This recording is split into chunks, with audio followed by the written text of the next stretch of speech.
নমস্কার বন্ধুরা, চানা চাট তো আপনারা অনেকেই বানান, তবে চানা চাট কি কখনো ফ্রাই করে বানিয়েছেন? যদি না বানিয়ে থাকেন তাহলে একবার এইভাবে বানিয়ে দেখুন। মাখতে মাখতেই কিন্তু আপনাদের জিভে জল চলে আসবে। আর এই চানা চাট কিন্তু ভীষণই হেলদি, খেলে ওজন বাড়ারও কিন্তু কোনো রকম ভয় নেই। ড্রিম রেলিশের পক্ষ থেকে আপনাদের সবাইকে জানাই সাদর আমন্ত্রণ। চলুন তাহলে চানা চাটের রেসিপিটা শুরু করা যাক। চানা চাট বানানোর জন্য ছোলাটা কিন্তু আপনাদের আগে থেকেই ভিজিয়ে রাখতে হবে। কম করে 4 থেকে 5 ঘন্টা তো ভিজিয়ে রাখতেই হবে। এবার এই পুরো ছোলাটা নিয়ে নিচ্ছে একটা প্রেসার কুকারের মধ্যে।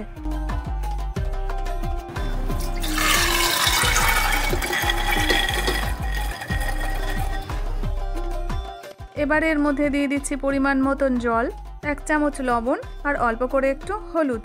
এবার এগুলোকে ছোলার সঙ্গে ভালোভাবে মিশিয়ে প্রেসার কুকারের ঢাকা বন্ধ করে 4টে সিটি দিয়ে নেব।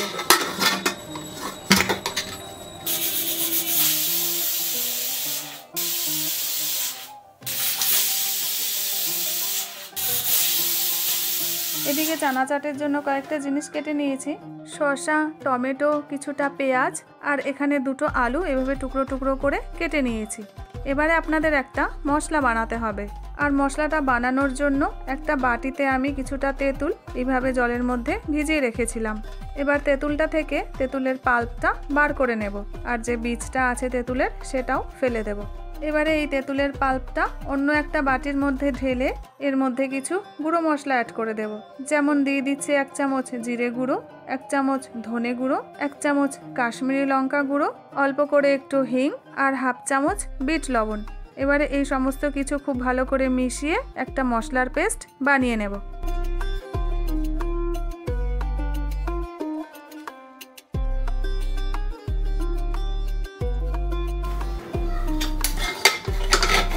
এদিকে 4টে সিটি দেওয়ার পর যখন প্রেসারটা একদম বেরিয়ে যাবে তখন প্রেসার কুকারের ঢাকনাটা খুলে নিচ্ছি। এই যে দেখুন, ছোলাটা কিন্তু খুব ভালোভাবে সেদ্ধ হয়ে গেছে। এবার এই সমস্ত ছোলাটা অন্য একটা পাত্রের মধ্যে ঢেলে নিচ্ছি, আর ছোলাটা কিন্তু অবশ্যই জলটা ঝরিয়ে তবেই একটা পাত্রের মধ্যে নিয়ে নিচ্ছি। এবার এই চানা চাটটা বানিয়ে নেওয়ার জন্য কড়াইতে 2 থেকে 3 চামচ মতন সর্ষের তেল দিয়ে প্রথমে এর মধ্যে দিয়ে দিচ্ছি 1 চামচ গোটা জিরে আর 1 চামচ আদা কুচি। এবার এই দুটো উপকরণ একটু নেড়ে চেড়ে এর মধ্যে দিয়ে দেব কুচনো পেঁয়াজ।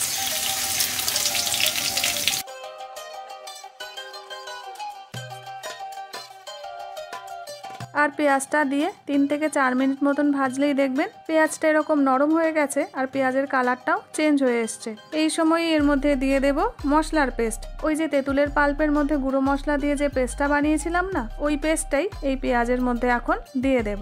আর তারপরে মশলাটা খুব ভালো করে কষিয়ে নেব।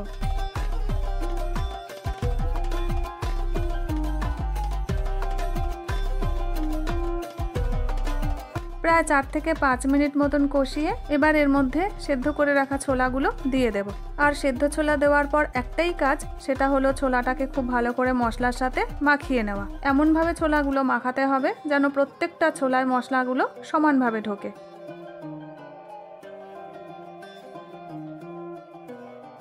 আর যখন দেখবেন মশলাটা খুব ভালো করে ছোলার সাথে মেখে গেছে তখন নামিয়ে নিচ্ছি একটা পাত্রের মধ্যে। তবে ছোলাটা নামানোর সঙ্গে সঙ্গেই একদম গরম অবস্থাতে কিন্তু পেঁয়াজ, শসা, আলু কিছুই মেশাবেন না। যখন ছোলাটা একটু ঠান্ডা হবে তখন এই সমস্ত উপকরণগুলো ছোলার সাথে দিয়ে দেবেন।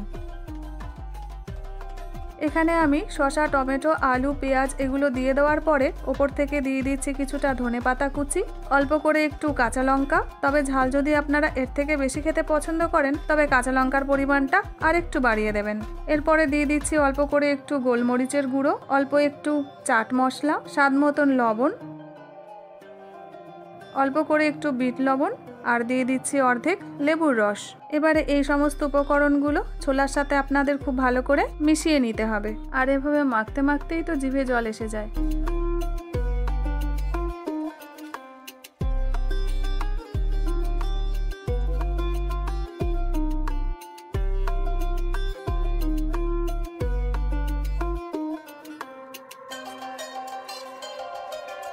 তাহলে বন্ধুরা, আপনারাও একবার এইভাবে বাড়িতে চানা চাট বানিয়ে দেখুন। আশা করি নিশ্চয়ই ভালো লাগবে।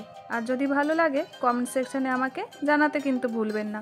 ভিডিওটা যদি ভালো লেগে থাকে লাইক, শেয়ার, সাবস্ক্রাইবের অনুরোধ রইল। আবার দেখা হচ্ছে আপনাদের সাথে একটা নতুন এপিসোডে নতুন একটা রেসিপি নিয়ে।